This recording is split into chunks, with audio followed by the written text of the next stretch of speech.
a Sunday, Monday, Tuesday. Anyone watching from Florida, you would probably say, oh, it was freezing, Rabbi. Why did you come now? It's freezing. Well, I'll tell you this much, friends. It might have been freezing for you, but for me, it was very warm.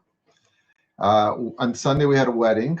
Someone in the community, a summer resident in our community, their son had a wedding. So you might have seen some nice wedding footage online for those who follow me on the different channels. And then finally, I had a reunion for everyone that abandoned our synagogue and went all the way to Florida. And we still love you, but let's be honest. You went to the warmth and you're leaving us to run the shul in the winter. So I decided to go check out the Jews to make sure that they're behaving in Florida. So we had a reunion. I'd say we have 15, 20 people from the shul. We had Leo, our chazan, with his brothers there. We had Jill, our PR manager. I'm not going to say last names, but for those that are watching and you know who everyone is, it was really nice get together. And I did some visiting. I'll share some interesting stories that happened because, hashkacha pratis, there's always a lesson we could learn from everything that happens in life and everything that happens in the world. So while I was in Florida, I got a call from someone in the community. Unfortunately, their mother is very sick. She's in Broward County Hospital. Can you come? Well, she didn't ask me to come. I was like, I'm in Florida. I'm coming to pray with her. So this was right before the synagogue reunion. So I drove to the hospital and I'm getting, I got my little sticker. I'm going to the elevator and there's a whole group, a whole family, and they're getting in the elevator. They don't see me. And I overhear one guy say to his friend, and the rabbi asked me to put on tefillin. So you can imagine that I am thinking, I better say something. So I said, hey guys, I'm a rabbi. Did you say you want to put on tefillin? So they all looked around. We all got into the elevator together.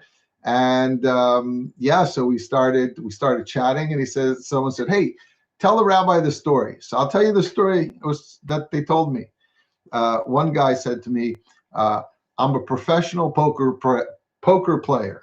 All right, now, are Jews allowed to be poker players? Okay, that's another question. We could talk about that another time.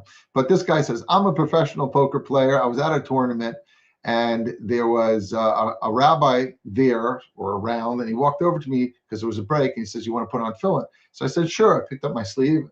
Everyone's watching, all the non-Jews, they don't know what I'm doing.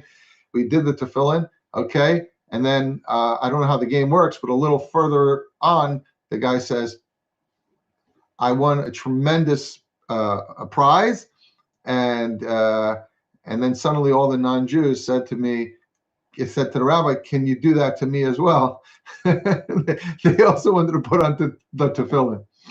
Anyway, I thought it was a cute story. I was in the elevator. I was on my way to go visit this family. I went to the family where I was supposed to visit, and then we did tefillin with the lady's son-in-law and the lady's two grandchildren. And then as I'm leaving, I remember the room he told me. So I go up to the room and I come in. There's like 12 people packed in this little room. And there's an older guy, and he's sitting there. They're all surrounding him. He must have just had surgery or something, or maybe he was going to go into surgery.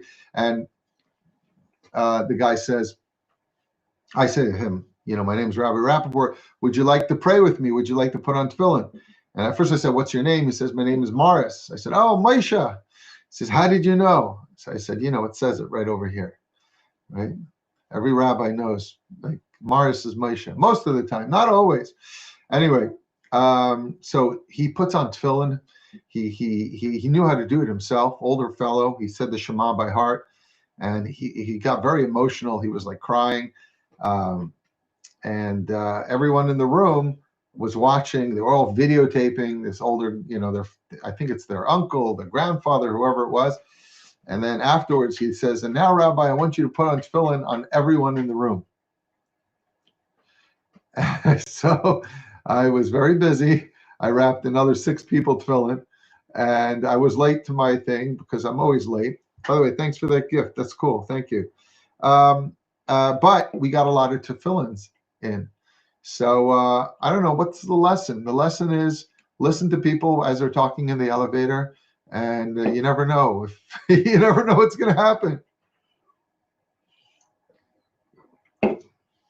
Welcome. All right. I'm not Jewish, but I've learned a lot from your faith, about your faith from your videos. Thank you. You're welcome. All right.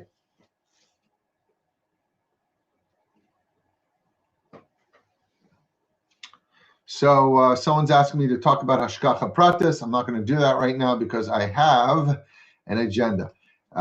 Let's talk a little about this week's Torah portion. And for those that are joining us online, I'd love to hear from you. Who's watching and where are you watching from? What city, what state, what universe? Where are you from? Where are my people at? What's going on? Someone just wrote, we are in Virginia. Good to see you. Shalom. Hello, hello. Hello, Virginia. Kansas City. I got someone on TikTok from Kansas City. Watching from West Hempstead, Long Island. California. Las Vegas, Nevada. Look at this. We have people from all over the world. I'm in virtual Yidland. Stockholm, Sweden. We have someone from Sweden. Shalom from Canada. Who else we got here? People from all over the place. My rabbi told me I wasn't allowed to gamble. Well, it's not against the Torah, but the Talmud says a professional gambler is not kosher as a witness in Judaism. So I don't know. That's telling you something, right? Cleveland, Ohio, Arkansas, Massachusetts. Wow, we got people from all over the place. This is great. Okay. You're a great teacher. You're a great student. Thank you. All right, let's jump into it. What I'm going to do is, and I have a very hard time doing this, I'm going to give you a quick overview of the Torah portion. And the reason why I have a very hard time doing it, because as I read to you an overview of the Torah portion, I'm going to get really excited about something I read, and I'm going to want to go jump right into it and give you a whole explanation about it. But I am going to exercise every vestige of self-control that I have so that we can just get through the parsha. All right, here we go. So the Torah portion begins with plague number 8. So last week we spoke about the enslavement of the Jewish people in Egypt by Pharaoh, and we spoke about the first 7 plagues. All right, blood, frogs, lice. You remember it from Hebrew school, I'm sure. But this week we continue. We talk about number 8, number 9, and number 10. So number 8 is was number 8 is swarms of locusts. Moshe stretches out his hand and locusts comes down in Egypt, and it consumes every blade of grass. It consumes every leaf, every tree. It's a real problem. Pharaoh begs Moshe, please pray to God and remove all the locusts. By the way, in the beginning, they were very excited. They were like, hey, lunch. But, like when lunch starts to eat you, it's or everything else, it's not lunch anymore. So he, please get rid of it. Of course, Moshe says, will you let them go? He says, of course. And the the locust stops. And of course, he changes his mind yet again. And then plague number 9, a frightful darkness descends upon Egypt. For days, the entire nation was frozen, literally frozen. They couldn't move, the Medrash says, by this darkness. But for the children of Israel, there was light in their dwellings. All right. And then we go on. The Torah says, Parai calls Moshe, and he says, please, well, I'll let you go. Just leave your cattle behind. And Moshe says, no, we're going to take our cattle with us. Pharaoh said, got so angry, he says to Moshe, leave and never appear in my presence again, for on that day that you see my face, you will die. And Moshe says, okay, I'm going. And now there's going to be one more plague, and that is the death of the firstborn. But before the plague of darkness is over, the Jewish people asked their Egyptian neighbors to lend them gold and silver so they could serve their God. We'll get back to that point later. Moshe delivers God's warning to Parai. He says, at midnight, I will go out in the midst of Egypt, and every firstborn in the land of Egypt will die, from the firstborn of Pharaoh who sits on the throne to the slave woman. God then gave the Israelites their first mitzvah. And that was, so the first mitzvah we were given as a people was to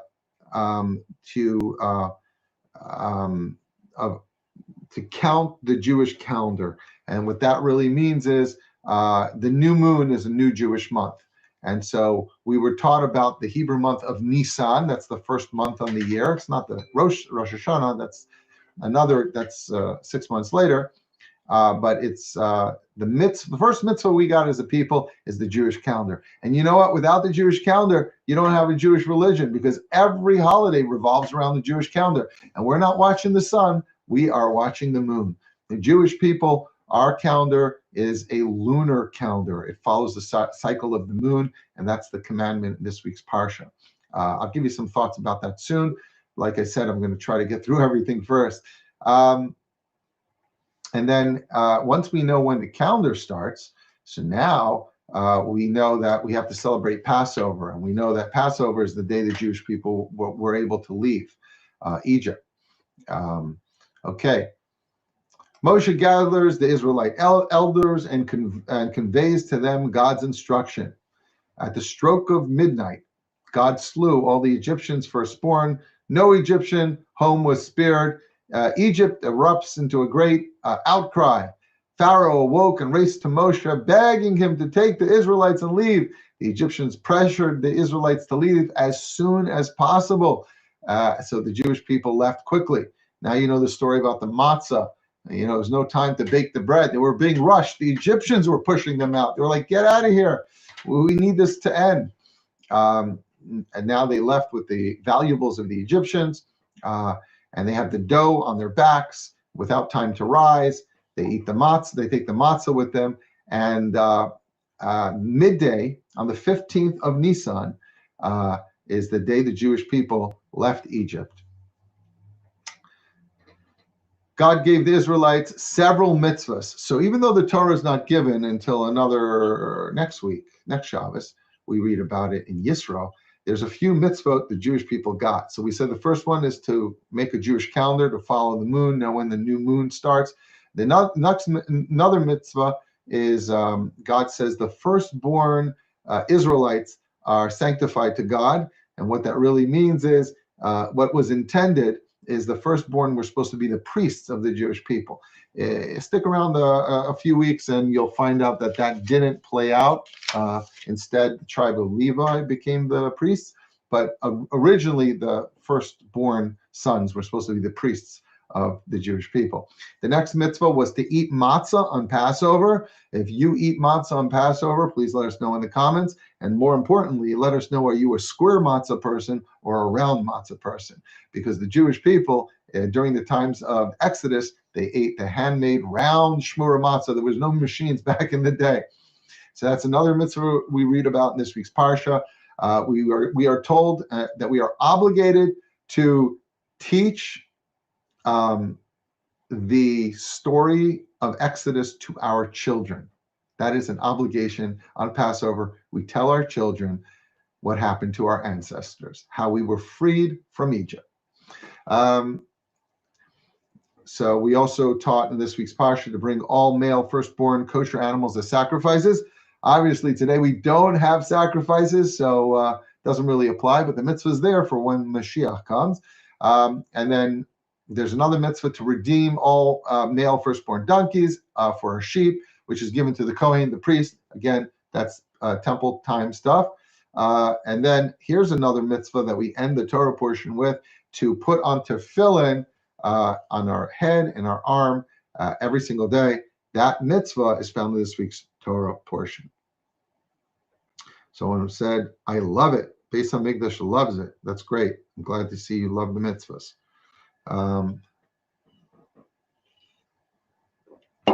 Welcome, Myron from NYC.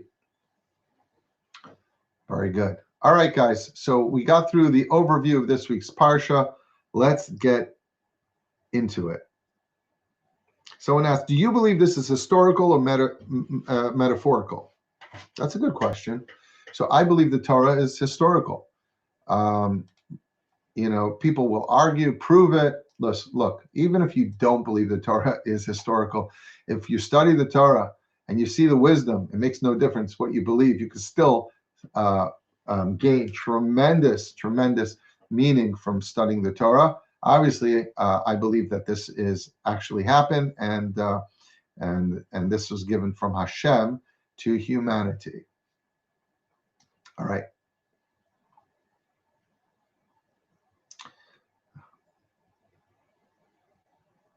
All right. So many good questions. I'm going to try to stick to the class, and afterwards you could ask all the questions.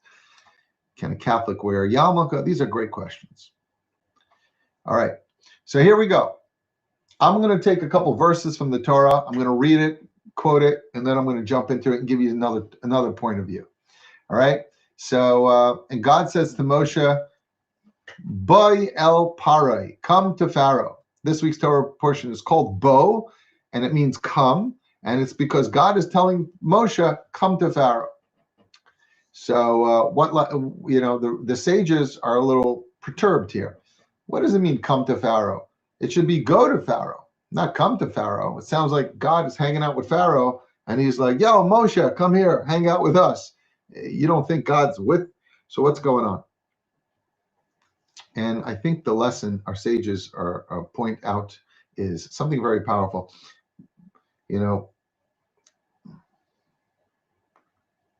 How do we deal with difficult situations? Every human being has to deal with some really difficult situations sometimes. And there could be a lot of fear and uncertainty.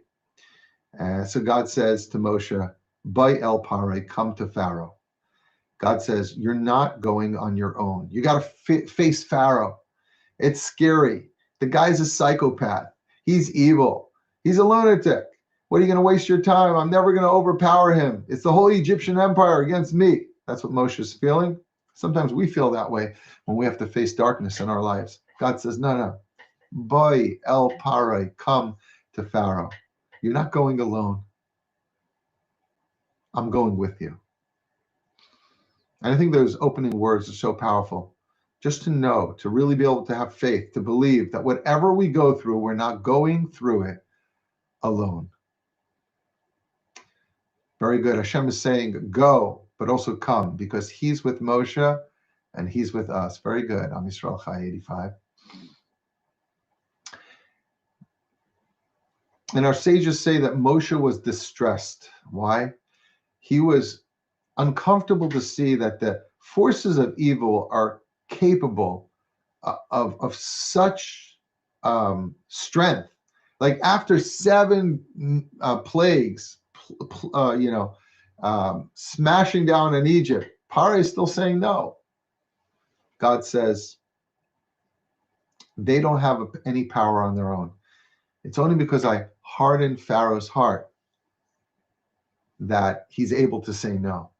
A regular person would have broke a long time ago. Don't think Pharaoh's so strong that he could overpower, all these plagues.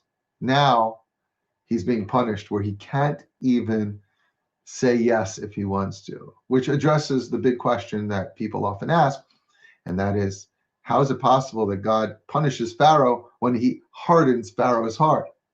So the answer is the first few times he didn't. The first few times, Pharaoh could have said, yeah, go. But part of the punishment was that at a certain point, he couldn't even stop. I guess it's like someone who's addicted to an unhealthy substance. He had a choice the first time, the third time, the fifth time. After that, that's the punishment. You can't stop even if you want to stop. And Pharaoh had this problem as well. And so Moshe, the Hasidic masters say, was like filled with fear. How can evil be so resilient? God says, he's not resilient. On his own, he would have crumbled after the first or second plague. This is part of his punishment.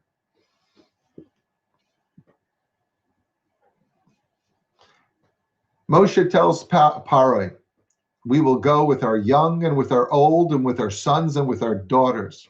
What does this mean? The sages say that Paro finally broke and he says, all right, fine, you guys could go, but I want you to leave the children. Go serve your God. Do whatever you want. Pray to your God, but leave the children behind. And Moshe says, no, we're taking the young and we're taking the old. And the Rebbe has a very beautiful little lesson on these words right over here. You know, the pharaohs of our generation, the forces against holiness and Torah and godliness, you know what they say? They say, you want to do the religion? Do it. But give me the children. The adults want to pray to your God, no problem. But don't get your children mixed up in this old-fashioned nonsense. The pharaohs of today say the same thing. But you know what will ensure Jewish continuity, my friends? If the children are excited, if they have passion, if they have joy when it comes to Torah and mitzvah. Jewish education is key. It's key for continuity. Moshe taught it to us before we even a people. Pare said, yeah, let the adults go. Moshe says, no, we're taking the kids too. Make sure that your children, your grandchildren, the children on your block in your neighborhood are getting a Jewish education.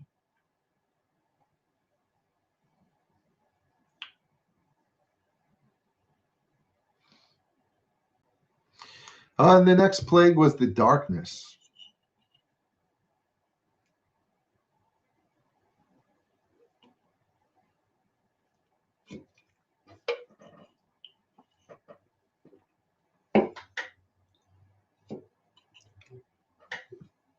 And the Torah says,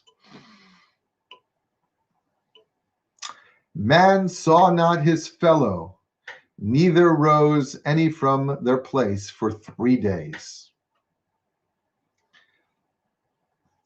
So that's the literal thing. No one could move for 3 days. They couldn't see each other. It was dark, pure darkness. It must have been so frightening. Someone's asking me the question of physical darkness or spiritual darkness. And it was both. It was a physical darkness. It didn't allow them to move, but it was a soul-crushing darkness as well. It was just a fear, and the Egyptian people could not move.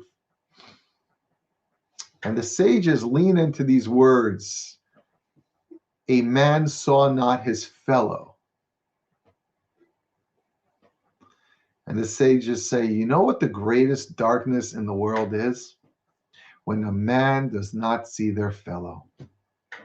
If we live in a world where we don't see other people's needs, we are in the darkest form of darkness. You know why? Because we are forgetting our very purpose. We're forgetting why we are here, why we've been created in the first place. And what a shame for a soul to go on this long, difficult journey to come to this world and to just see itself. That's the greatest darkness in the world. Man saw not his fellow. It's unbelievable. My inbox is overflowing with literally hundreds of messages from Iranian people, Persian people right now, because I made a few videos talking about how important it is for the Jewish people to pray for the Iranian people who are fighting for their lives and fighting for their freedom. And thousands are being butchered by their own, I don't know if you even call it government. They're not really a government. They're self-appointed. And I was wondering, why am I getting so many thank yous? Like, that's the right thing to do, you know? That's the right thing to do, to talk about suffering in the world. But you know what? Many people are not talking about it. When it comes to condemning Israel, suddenly everyone's a human rights expert. They know exactly what the word genocide means. They have no idea. But all of a sudden, people, tens of thousands of people are being butchered in the street, and all the human rights experts have disappeared. It's crickets. It's grasshoppers. Our sages say, you know what the greatest darkness in the world is? The greatest darkness is when one man cannot see their fellow. And we're living in a world where we could see ourselves. We got mirrors everywhere. We got cameras and screens. We love to see ourselves, but to see another person, to see their pain, to go out of ourselves a little bit and help them. That's the greatest light in the world. And it says, and by the Jewish people there was light.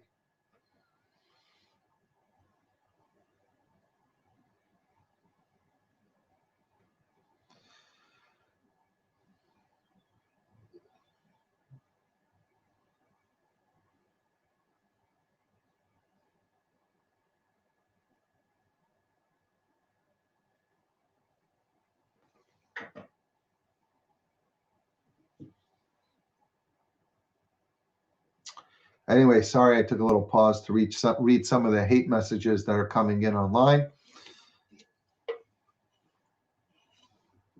Don't get me wrong, friends. There's a lot of love. There's a lot of love. But wow, the comments are, they're shocking sometimes.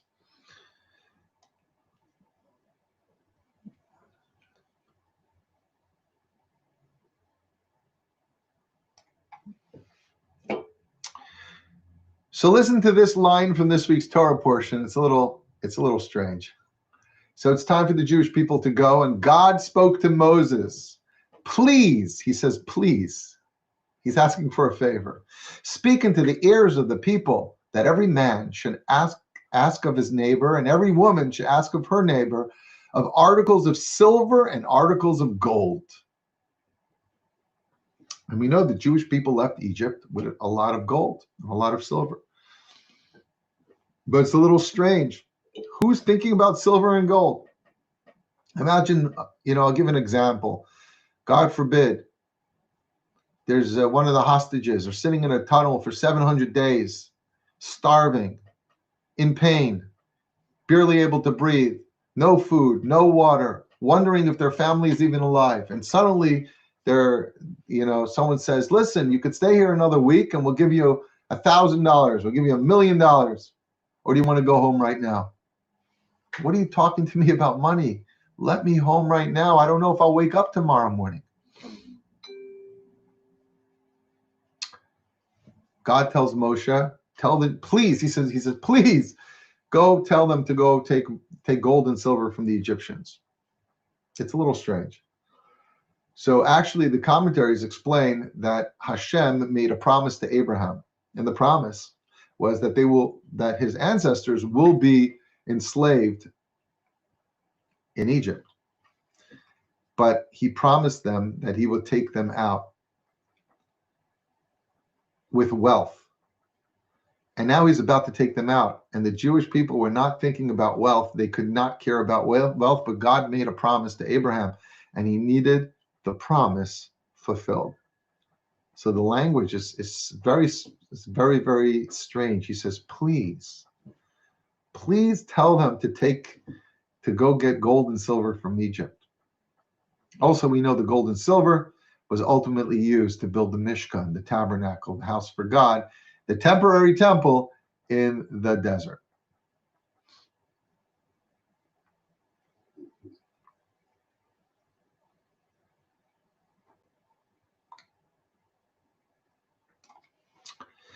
If you remember in the intro, we spoke about how the very first commandment given to the Jewish people.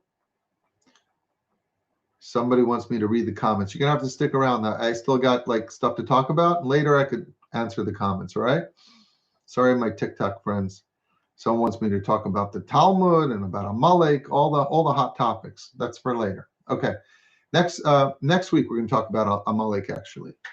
All right.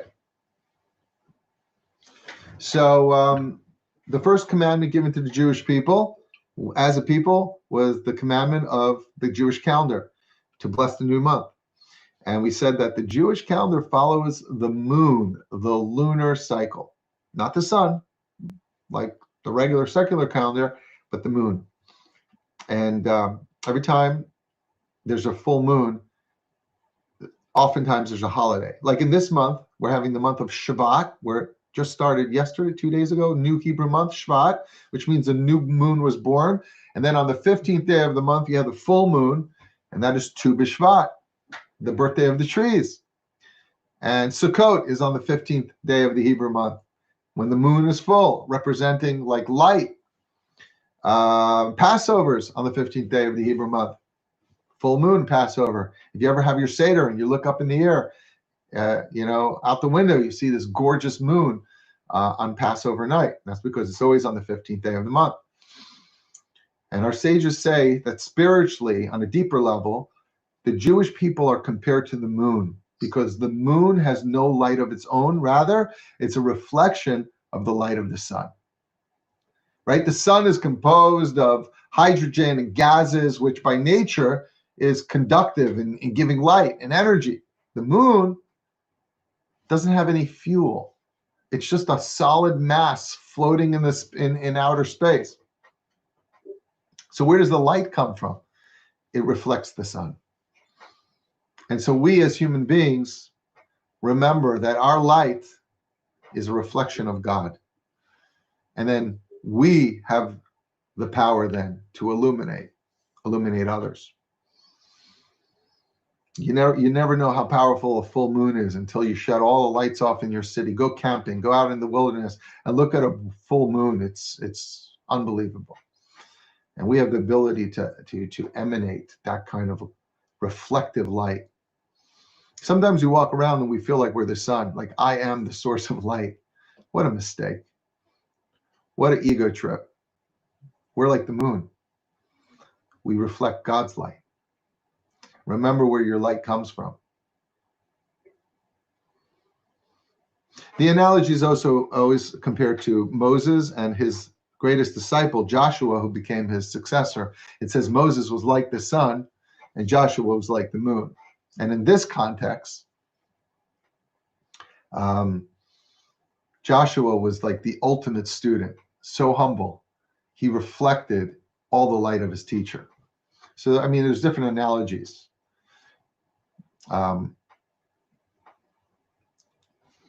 Okay.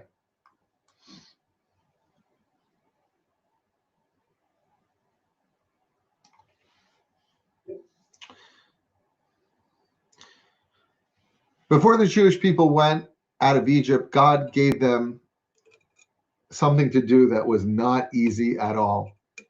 God said, take a lamb, tie it to your bedpost on the 10th day of Nisan. Don't forget, they're leaving on the 15th, right? And then sacrifice it on the 14th. And take the blood and put it on your doorpost.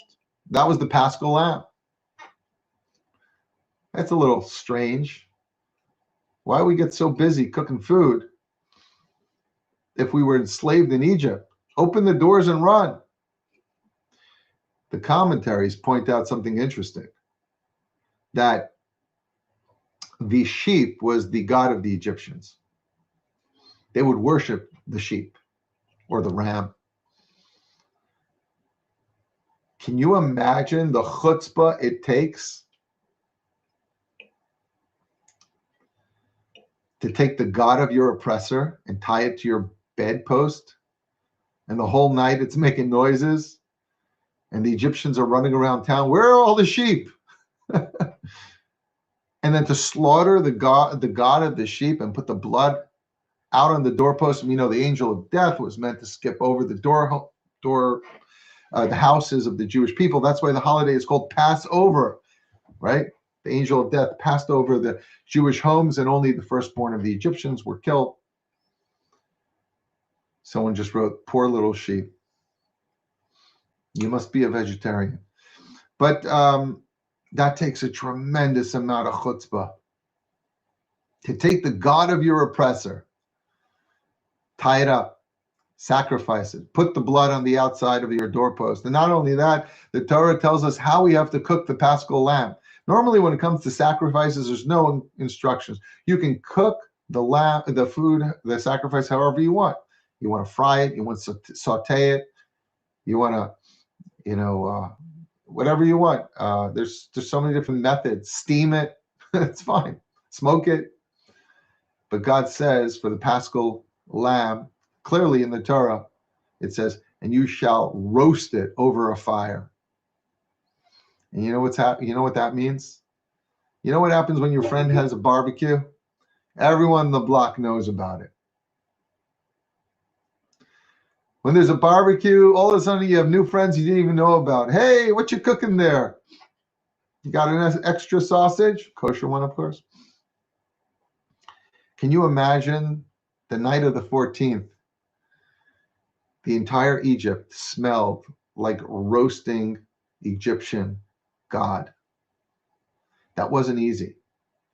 And I believe God wanted us to do that because in order to be a free people, I mean, God could take us out of Egypt, but are we ready to be free? Are we ready to look at our oppressor in their eye and say, I am free? There's nothing you can do to make that statement more than the Paschal lamb.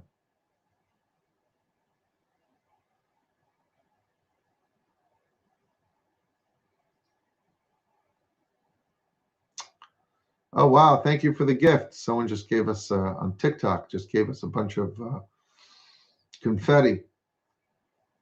Thank you. By the way, on TikTok, people who are giving roses and confetti, I have it hooked up where it goes to the synagogue. So every time you give a gift, it's going straight to charity. So I appreciate that. Thank you. And it helps us do what we're doing.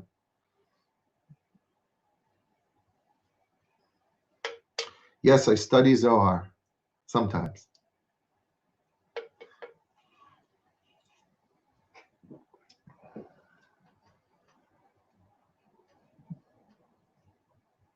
Someone's asking, why are bitter herbs so important? So you're right. Very good. One of the things that we are commanded on Passover when we recount this story is to eat the bitter herb. And, I believe that the Passover Seder is not just something that we remember what happened to our ancestors, but there's an energy of freedom on Passover. We're meant to break out of our own inner Egypt. And part of healing in life is really acknowledging the suffering, the pain, the hurt, the trauma. Sometimes you just don't want to think about it and just walk away from it, but it'll come back and find us. On Passover, it's a Seder is, 13, 14 steps, 15? Every one of those steps is really a path to spiritual freedom. And the first thing we do is we taste the bitterness. We remember what we went through. And that's part of the healing process, to face it, to recount it, to say it, to verbalize it. So we eat the bitter herb. As you bite the bitter herb at the Seder, you think about the bitterness that you're trying to overcome in your own life.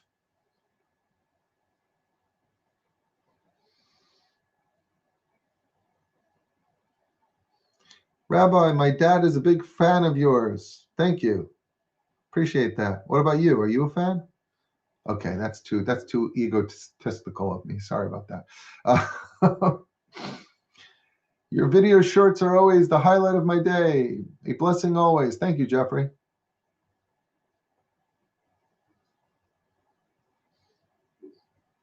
Yes, everyone has been through trouble. That's right. We all have our mirror. All right, guys. So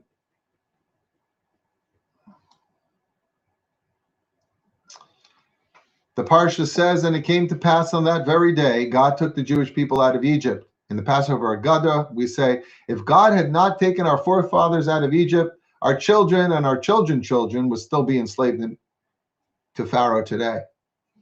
What does that mean? I kind of feel that we wouldn't really be there. Pharaoh's not in charge anymore. What does that mean?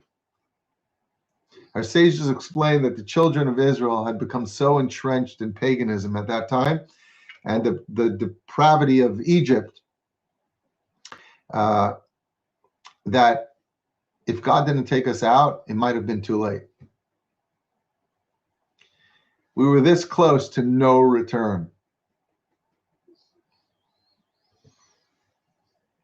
The Exodus came at the last opportunity to save the Jewish people.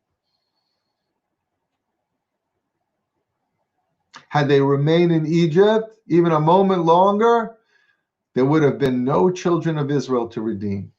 This is what the Rebbe explains. And so they rushed out. They baked the dough because they didn't have enough time to bake the dough. Oh, thank you for the gift.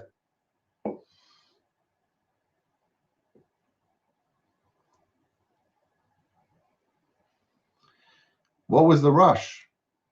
Why were they being rushed? So the commentaries actually explain that two forces were rushing the Jewish people out of Egypt. Number one, God. Because God understood that this is the opportunity to get them out. Afterwards, they may not even want to leave. In fact, many Jewish people didn't leave. We'll talk about that next week.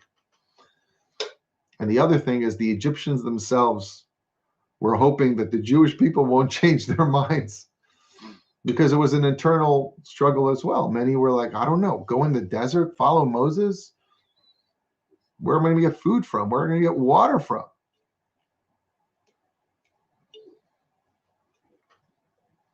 Took a lot of faith.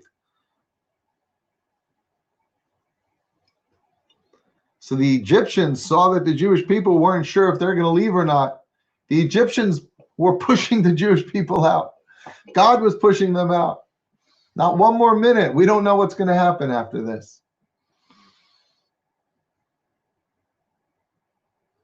Someone wrote, it was like getting them out of their comfort zone. They've been there so long. Oh, someone just wrote, every hateful donation gets $1 donated to Rabbi's shul. That's a great idea. I love that idea, Morty. All right, friends. I hope you enjoyed my spiel. I'm going to first speak to my Zoom friends. And let's see. How's everyone doing? Are we still here? Yeah. Absolutely. Beautiful. I have a question. Yeah, we love questions. We love questions. So how come you just said that Pharaoh wanted and the Egyptians wanted them to leave? Yeah. But didn't Pharaoh then change his mind, no? Because they all came back. Exactly. And then he changed his mind. Very good. And again, that's part of the punishment, right? Okay.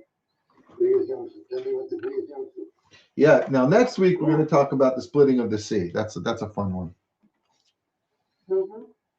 And I have one other question, if I may. Sure. The roasted egg on the Seder plate. The roasted egg on the Seder plate. Good question. Yes. Yeah. Why is it roasted? Why is it roasted? Mm-hmm. That's a good question. I think,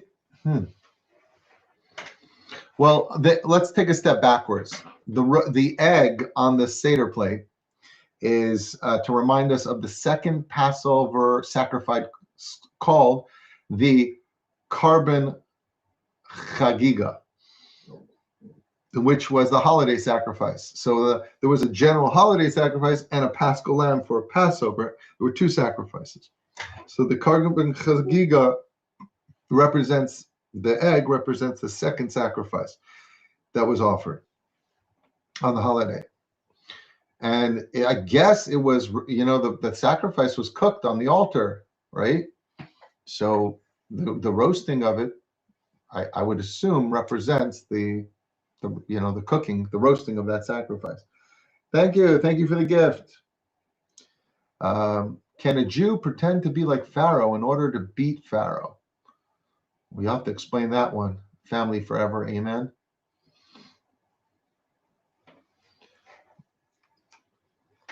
All right. Thank you, Rabbi. All right. Very nice today. Good. I'm glad you enjoyed the class, everyone. Thanks for joining. Next week, Thank you. same time, same place. If you're on the Zoom, we'll see you there. If you're on Instagram, TikTok, YouTube, wherever you are, we'd love to see you. Take care. Shalom. Thanks, Rabbi. Nice to have you, Rich. Nice to have you on board. Thank you. Take care. More. Someone wrote more. We want more.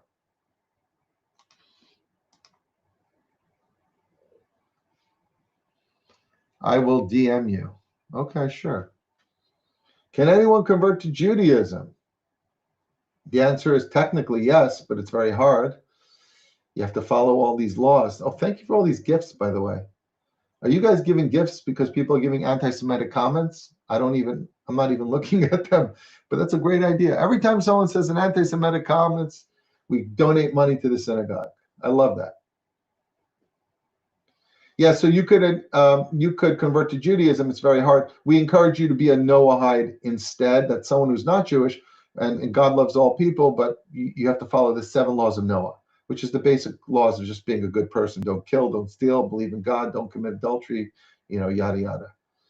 There wasn't a single anti-Semitic comment. I'm so glad to hear that. I'm on a couple apps right now. Right now I'm on Twitch, YouTube, Facebook, Instagram, and TikTok. So some of them are worse than others. Oh, thanks for the gifts. Who was here from the beginning? Who was here for the whole class? I'd love to hear that. Thank you, Nancy. Thank you. Love that. Oh, good. What about the Pintel Yid, the spark of God inside each and every one of us? Yeah, what about it? It's there.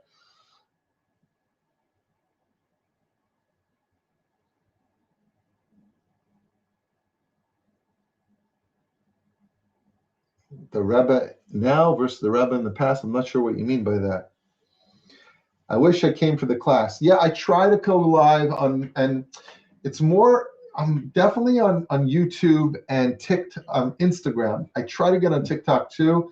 That sounds good. TikTok too. I try to go pretty much every Wednesday at 7:30, 7:45 and get on here. Bussy Lagani, yeah, we'll do that next week.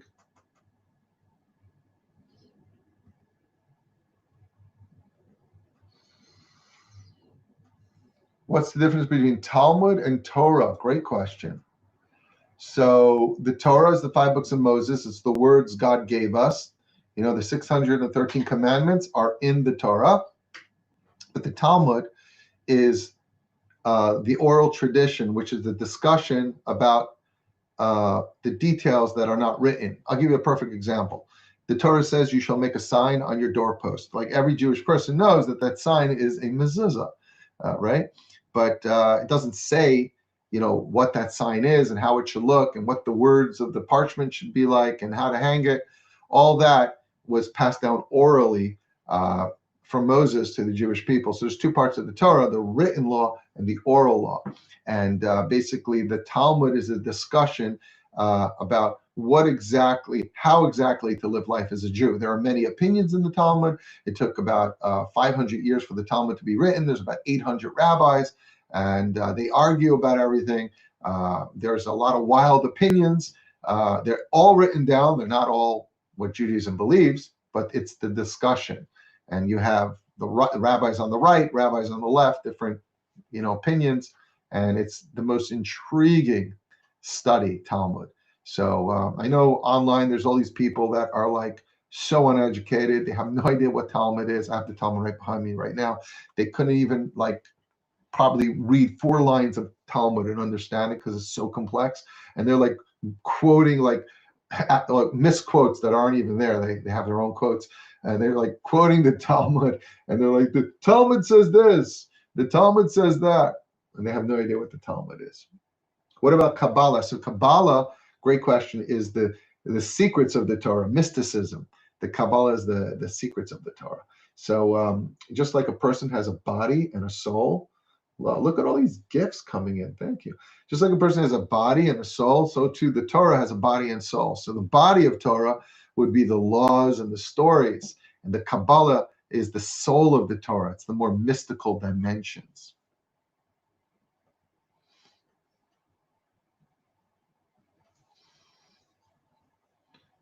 Jeffrey Schuber, yeah, very good. The Zohar is when the Rabbi Shimon Bar Yochai finally wrote down the secrets of the Torah, the Kabbalah, the soul of the Torah was written down. That book's called the Zohar. Yes, and you shouldn't read the Zohar until you're 40 years old.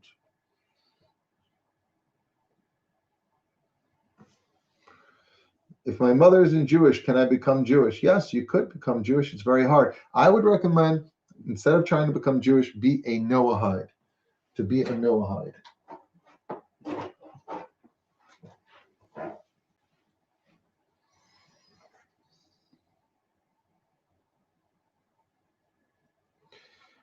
Hi, Rabbi. I want to get in touch with you. I'm from Mexico. Yeah, email me, rabbiraps@gmail.com.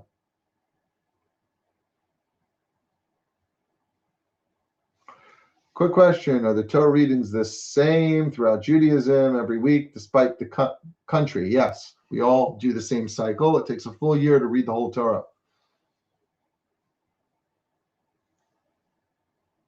Do you need to know a specific technique to read the Talmud? No, but you need to be able to read an idea from the beginning to the end and not just pull one line out and say, this is what Jews believe, and understand the context of what it's talking about. And then, of course, we have Tim Blackwood, who's being a real, we'll have to block him. Okay. Noahides are not second-class citizens. Absolutely not.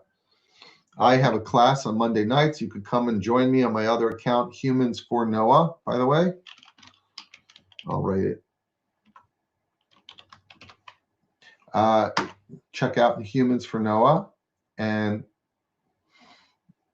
I just posted it. And I teach non-Jewish people Torah every Monday night, 7 o'clock, on my other account, Humans for Noah. Maybe someone on TikTok could write it, because I can't write on everything. Humans, the number 4, Noah, one word. And if you follow me on TikTok, I go live there on that account.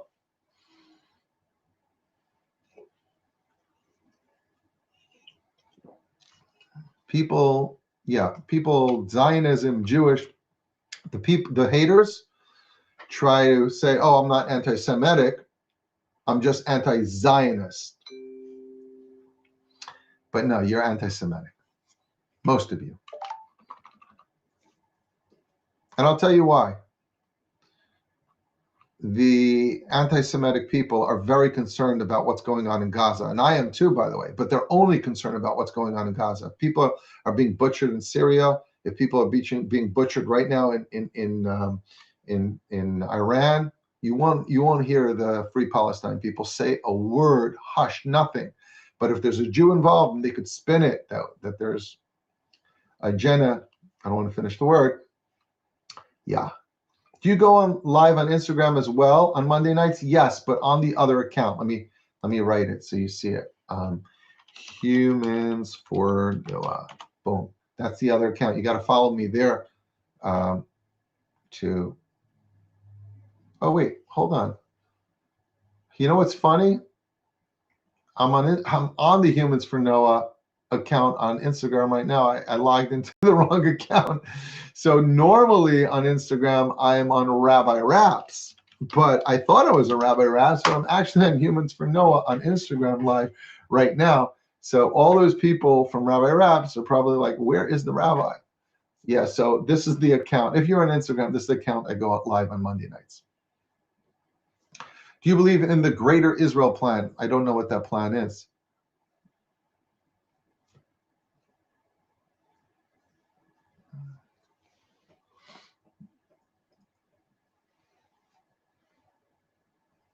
Do you need to know a specific technique to read Talmud? No. Yeah, well, it's a certain style of logical understanding that you start to develop, but you could start on your own. Yeah.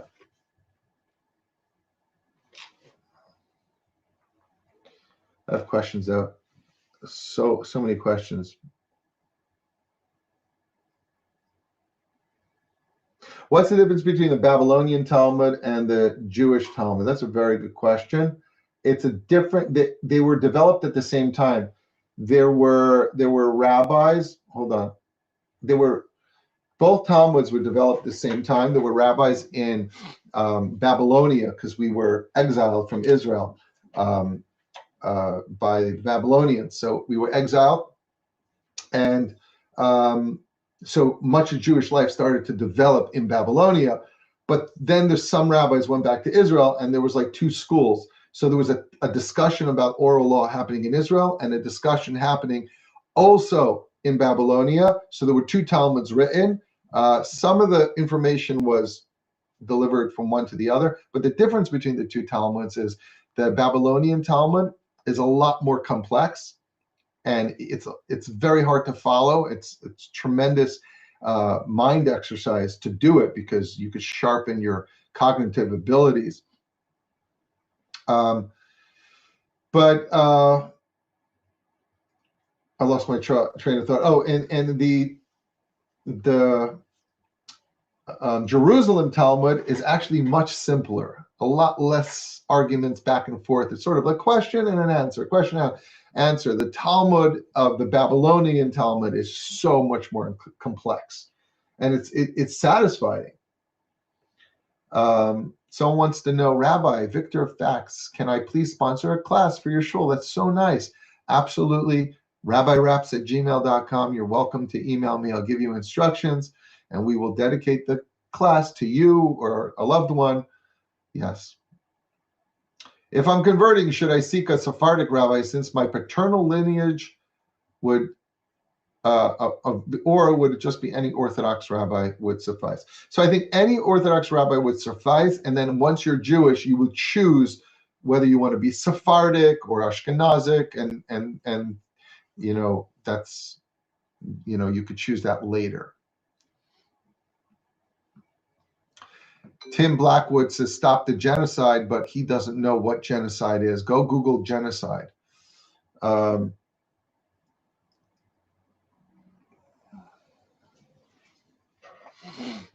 Anyway.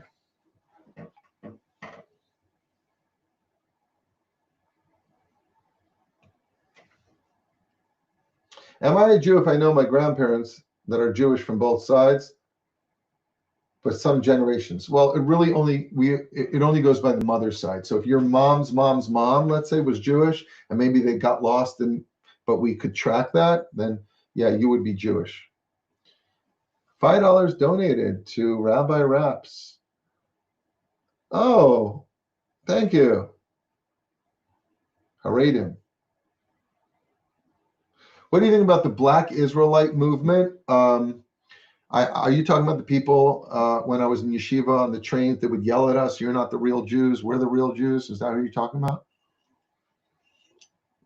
That's fine. They could be the real Jews if they want to. I don't care. Do whatever you want. It's funny. I'm the one keeping Shabbos and kosher, and you know, and have a mezuzah and wear tefillin, and I don't think they're doing it. But whatever they want, that's fine.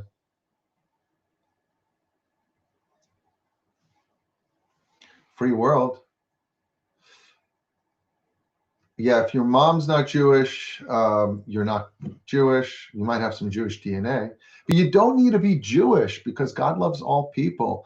And if God made you the way he did and you're not Jewish, it just simply means that you have a path, a different path. And that's the 7 laws of Noah. Tim Blackwood says 23,000 dead children in Gaza. Where did you hear that? From Hamas? Oh, they're credible.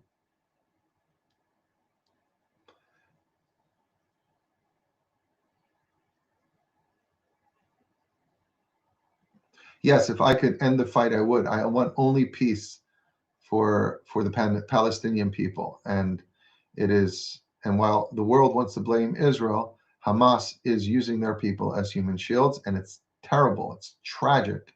And I pray for a time that Palestinian children could play in the streets with Israeli children in peace. Absolutely.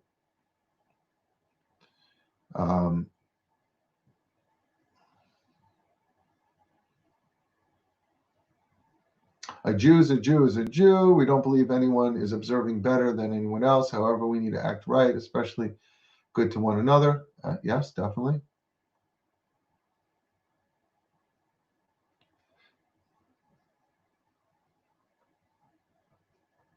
Does Rabbi know many converts? Yes, I've met many converts along the way.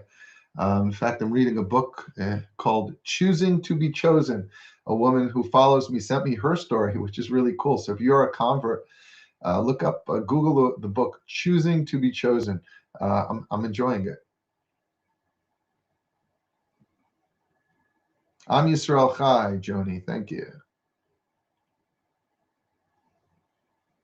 Rabbi Rabs, how do I go about asking to be converted in an Orthodox Jewish synagogue? I come from a secular Jewish family. I don't want to come across as rude when I go into an Orthodox synagogue.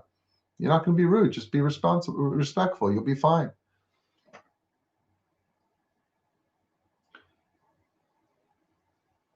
The Jewish Catholic on YouTube?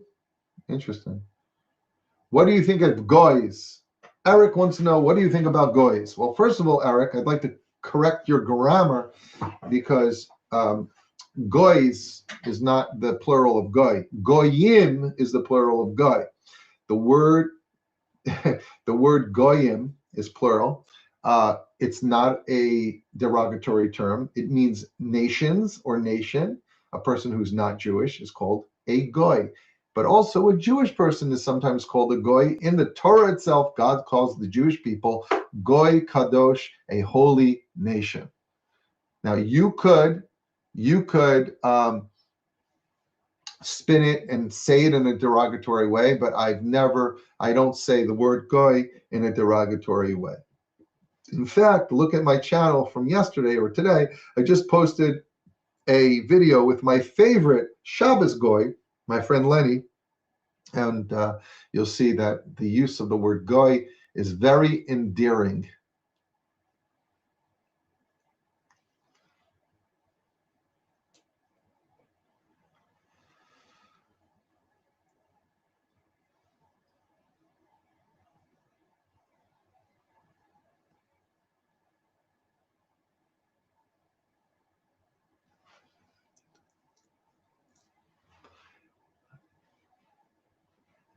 Norman Finkelstein is a self-hating Jew, and he's an embarrassment for the Jewish people. I pray for him.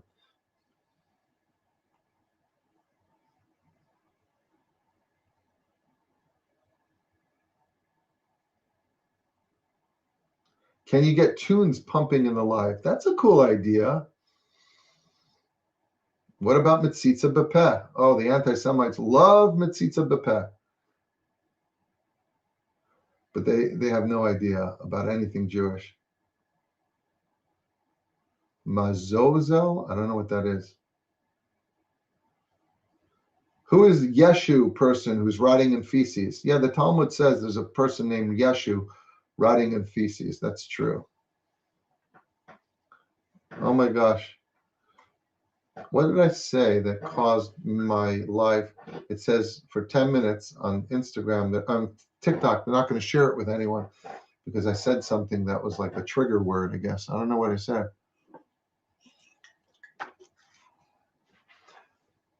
Rabbi Raps, it is so expensive to be Orthodox, from kosher meat to Jewish day school. Wow, $50,000 a year. That's crazy. There are more affordable communities. I'll tell you that. Lakewood is a more affordable place.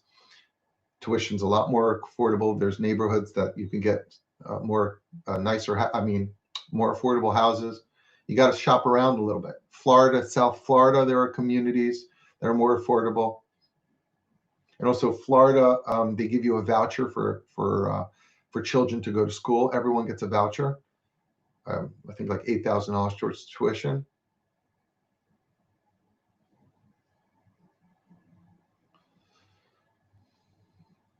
Mezuzah. Oh, someone wrote mezuzah. Rabbi, I have a question. Do you have any issue with me being Christian? Absolutely not.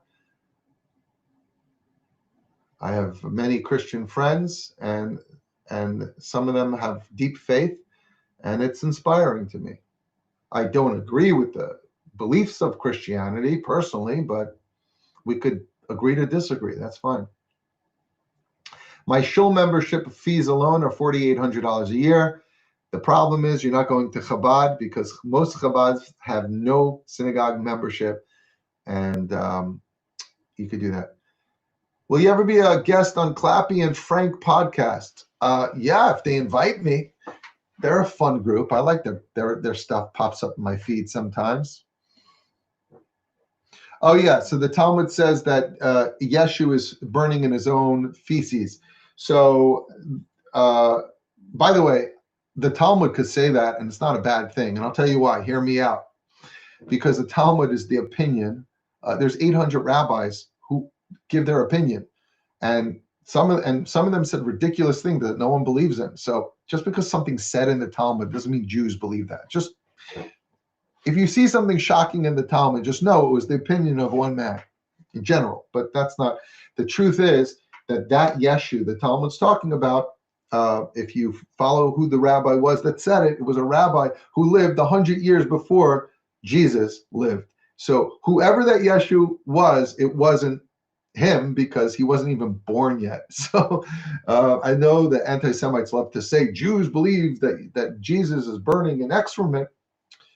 First of all, the Talmud says anything outlandish, we don't get worked up because it's just an opinion of one of 800 rabbis, and the craziest opinions are there. But second of all, that particular line was said 100 years before Jesus existed.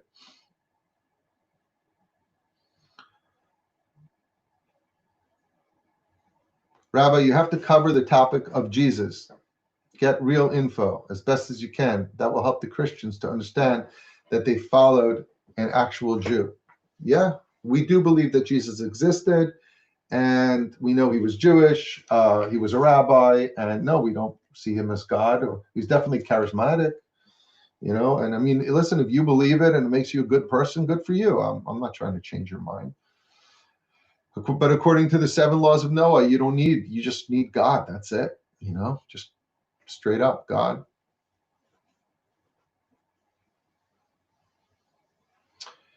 I have a question. Giving money out of my salary to my mother, can it be considered charity? That's a good question. I don't know. If your mother's poor, maybe, I don't know. Charity starts at home. That's what they say. Who's your Messiah according to your religion? So according to Judaism, we don't know who it is, but it can't be Jesus because of certain criteria which Jesus doesn't fill. I could go into that, but I just want to tell you something. Like, my purpose of my account is not to convince Christians not to believe in Christianity. It's just not my platform. I don't want to, that's not my thing. If someone's asking me a question, I don't mind answering it.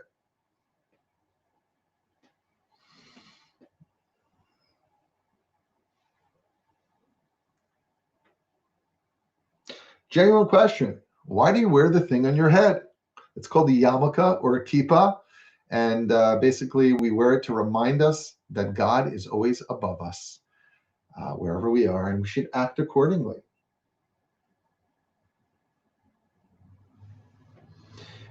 I know my mother's line is Jewish, but it's generations back, Iraq. Oh, cool. How do we find out if she is or I am a Jew? Maybe there's some kind of gravestones going back 2-3 generations that you could trace and find, the record somewhere. That would be a good place to start.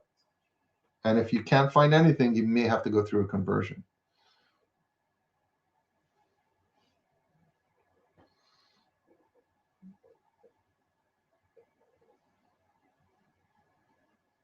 Don't lie. It's to cover bald spots.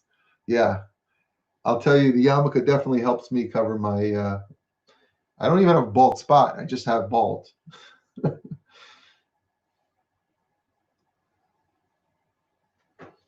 Does Jews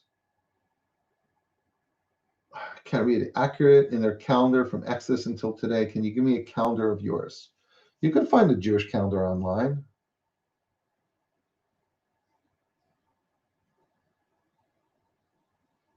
Why does the Talmud only say bad things about him, Jesus, in their laws? Okay, again, there's one place that it says something bad about Jesus, but it's not, I'm sorry, it says bad about a man named Yeshu, and it wasn't, it couldn't have been Jesus because it was said 100 years before he was born. So there was another person by the name of Yeshua that was a troublemaker. We had a lot of rabbis that went rogue, you know.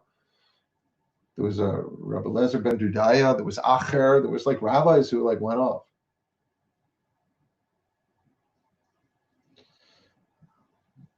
I'm down to have a friendly debate. What do you think of Muslims? Do you treat them normally or just have a different personal opinions?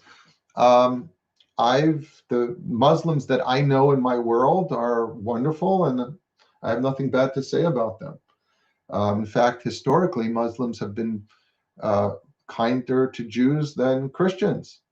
There are many hundreds of years we were Muslim countries, and we were allowed to live, and we rose in social status with them. We have a lot to be grateful for. Yeah, there's a big mess going on in the Middle East right now, but that's not the full history. And a lot of things in the Muslim religion are very compatible with Judaism. Allah, the belief in Allah is very similar to the belief in Hashem. They have halal, we have kosher. There are women dress modest. We are encourage our women to dress modest.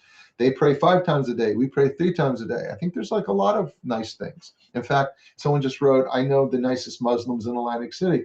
Listen, I'm sure there are nice ones and there's not nice ones, just like we have nice Jews and not nice Jews.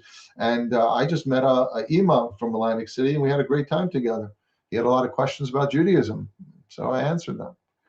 We didn't talk about the Middle East situation. We didn't get to that, and I'm not sure if me and him are going to settle it anyway, so better talk about things we have in common.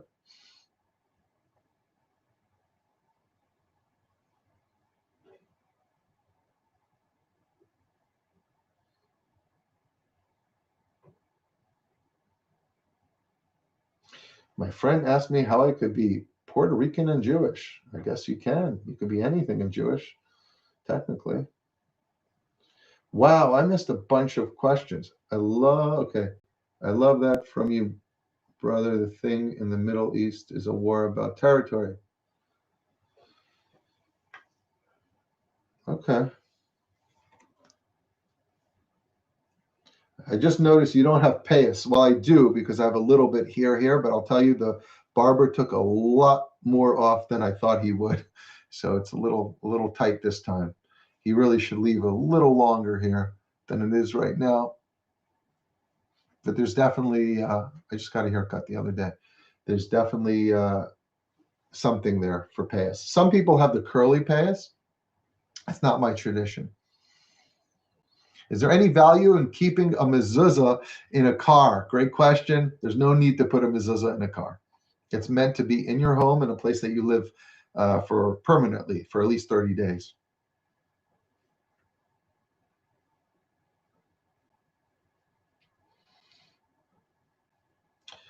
Yeah, I'll tell you, I'm intrigued by Muslims because I think there's so many similarities to Judaism. I'm interested in a lot of those similarities. You know, I don't, obviously I have no intention to convert or anything, but like I think there's a lot to work with.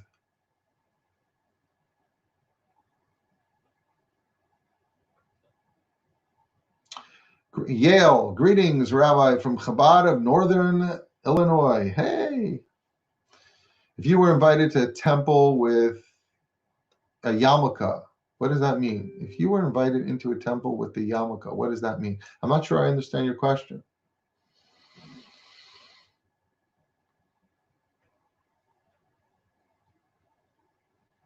What books do you recommend reading to acquire wisdom in regards to finance and life from Jewish perspective? I don't know about finance in particular, But there's a great book called Towards a Meaningful Life by Simon Jacobson, Towards a Meaningful Life. And it gives you like a Jewish perspective on life. It talks about job and business and money and everything. It's a good one. My landlord won't let me screw my mezuzah into my doorpost. Is that okay if I use 3M tape? Good question. It's okay to use 3M tape. And get yourself some Goo Gone or Goo Off, so later, if you move, you can just take it off and get rid of all the goo. Do you recommend Torah Mates for Learning? I've heard of that. I'm sure it's fine. I personally use JNet. It's a similar organization. It's a Chabad one.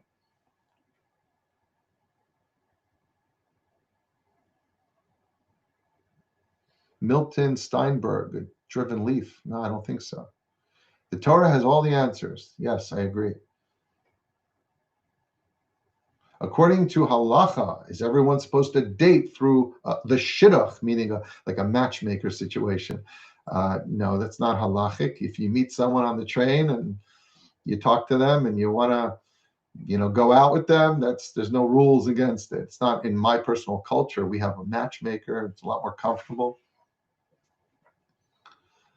I'm forever single. I hope not.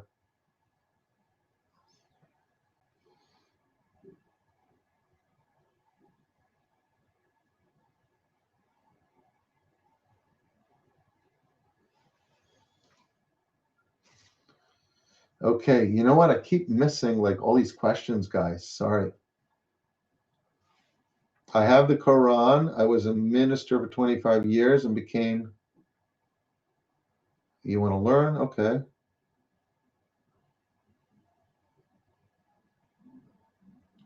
Germany. I must have missed a lot of questions. Sorry, guys. There are 4 prayers in Judaism. There are many, but we pray 3 times a day, 3 official times a day. On Shabbat, we pray 4 times, and on Yom Kippur, 5 times.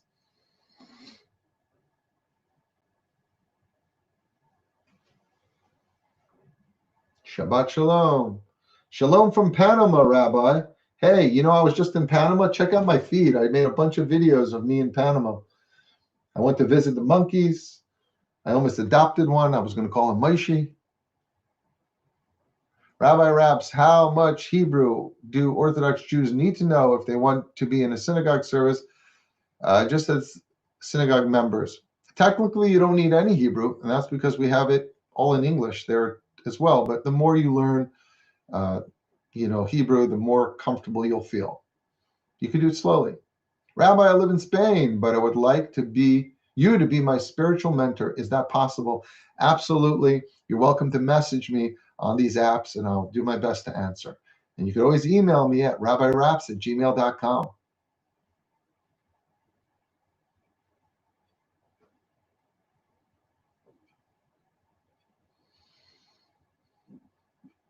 The Torah tells us to welcome the stranger, but it also tells us to obey the law.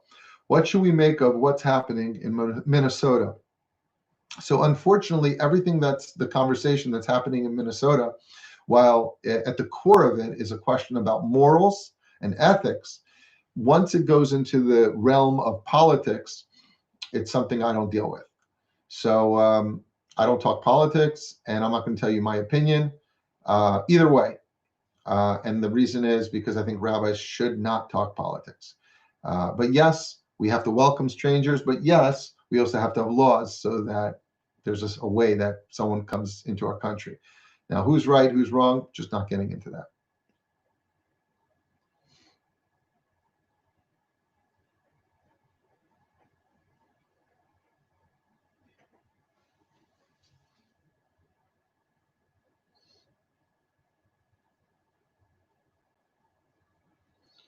Shalom, Rabbi. I want to change my life and manage my addictions. I'm not Jewish, but I love the insight. Well, I think you could be very inspired by the Torah, especially when it comes to fighting addiction. And if you're interested in that, you should follow my other account, Humans, the number 4, Noah. Humans for Noah. I'm on Instagram, YouTube, TikTok, and I go live on Monday nights at 7 o'clock.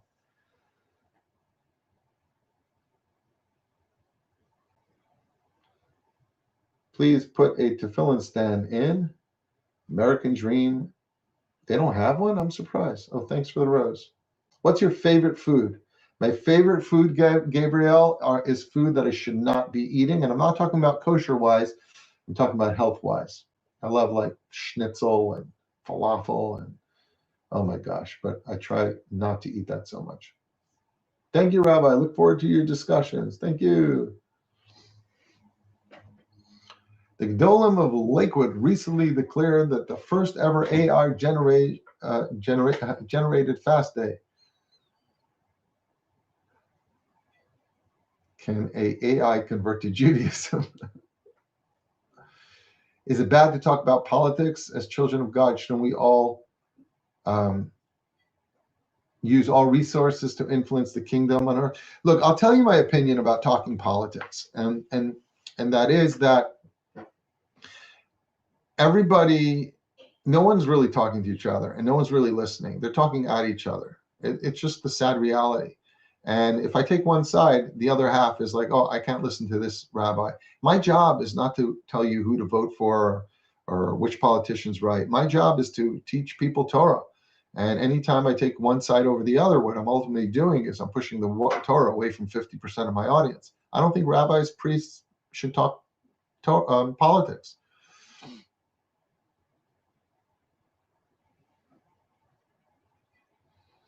Kosher question. I'm new to keeping it. Is it true that if I eat dairy first and then wash out my mouth, then we can eat meat without waiting 6 hours? Well, first of all, I want to say it's great that you're keeping kosher. Good for you. Second of all, you actually only have to wait a half hour, some say, or an hour, others say, once you eat dairy before you eat meat. And biblically, you don't have to wait at all. Just wash out your mouth. But I would say to wait at least a half hour. So you're used to keeping separations between the two kinds.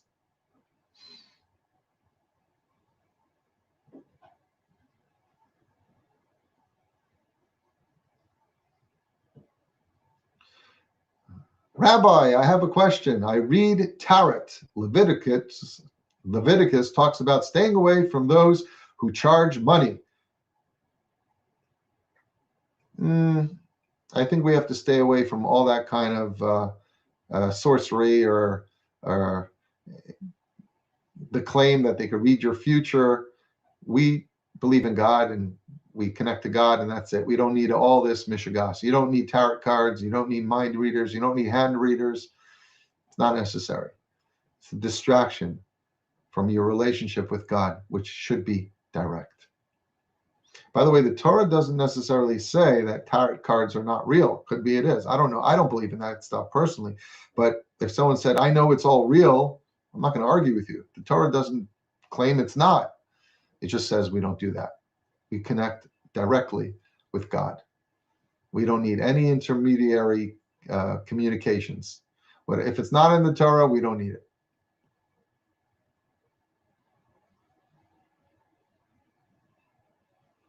Tarot doesn't read the future. It's psychology of life cycle. I don't know. I hear people using it to like predict things. Who's the funniest comedian? And why is it Modi? Modi's really good.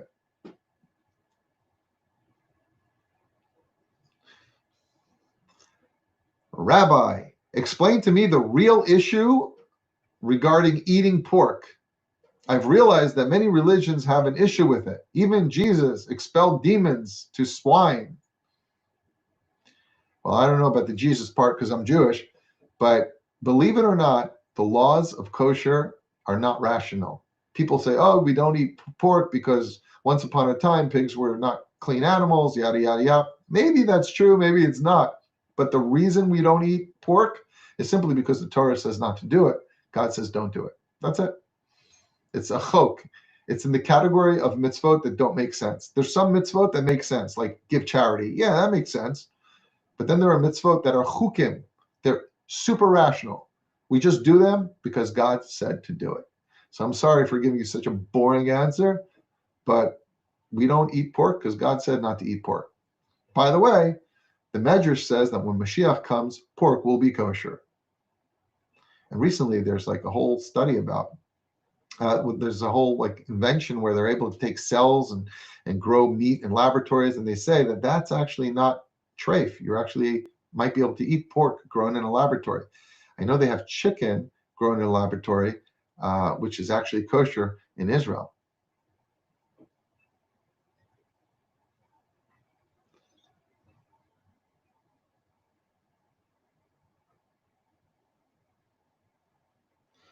Sorry about the guys on TikTok. I haven't been answering you.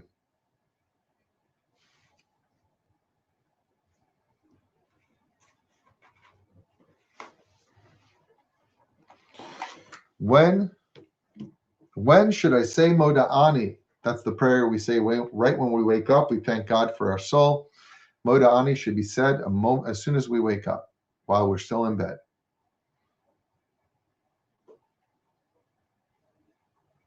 Are there kosher octopi? I don't know what that is. Oh, like an octopus? No, octopus is not kosher.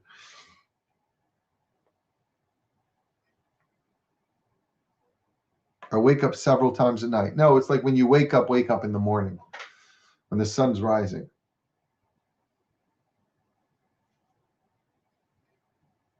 Rabbi, can you say the name of the book again? I think I suggested the book called Towards a Meaningful Life by Simon Jacobson. I also recommended the book called Choosing to be Chosen. The author is Kylie, and it's a great book, a story of Jewish conversion. Just happened to be in the middle of it.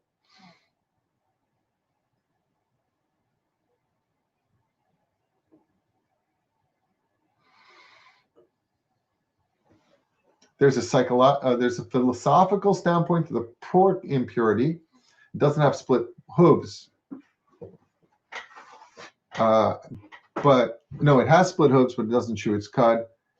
Yeah, well, that's what the Torah says. The Torah gives us signs that make an animal kosher or non-kosher. Where can I get my tefillin adjusted? I don't know where you live. Were you or your daughters born on Shabbat? No, none. Words are so confusing. That's why I'm so confused. Not sure what you're talking about. Where are you from? I'm a Chabad rabbi in Atlantic City, New Jersey. How do you get a Hebrew name? Normally, your parents go to the synagogue and there's a little ceremony and you get a Hebrew name that way. But even a non-Jewish person could get a Hebrew name. A Noahide, someone who follows the 7 laws of Noah, could get a Hebrew name. In New York, go to Brooklyn. There's a place called Oraita. They'll adjust your tefillin. Oraita. Rabbi Sabag. He's a Sephardic Chabad rabbi.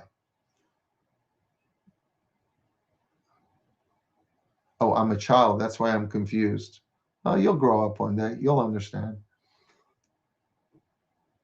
I have a Hebrew name. Sarah. Pesto World.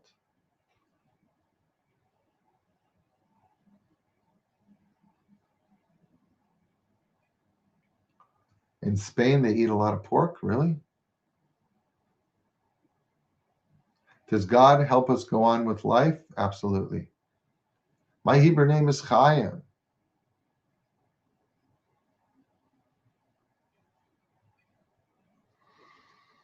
Do you like the Jets? I don't really follow sports.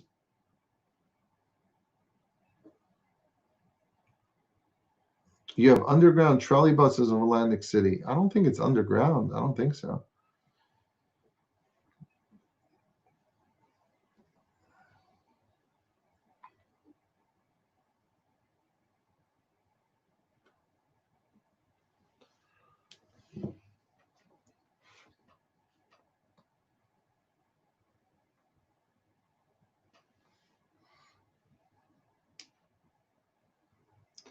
Anyway, guys, it's been nice. Thanks for joining.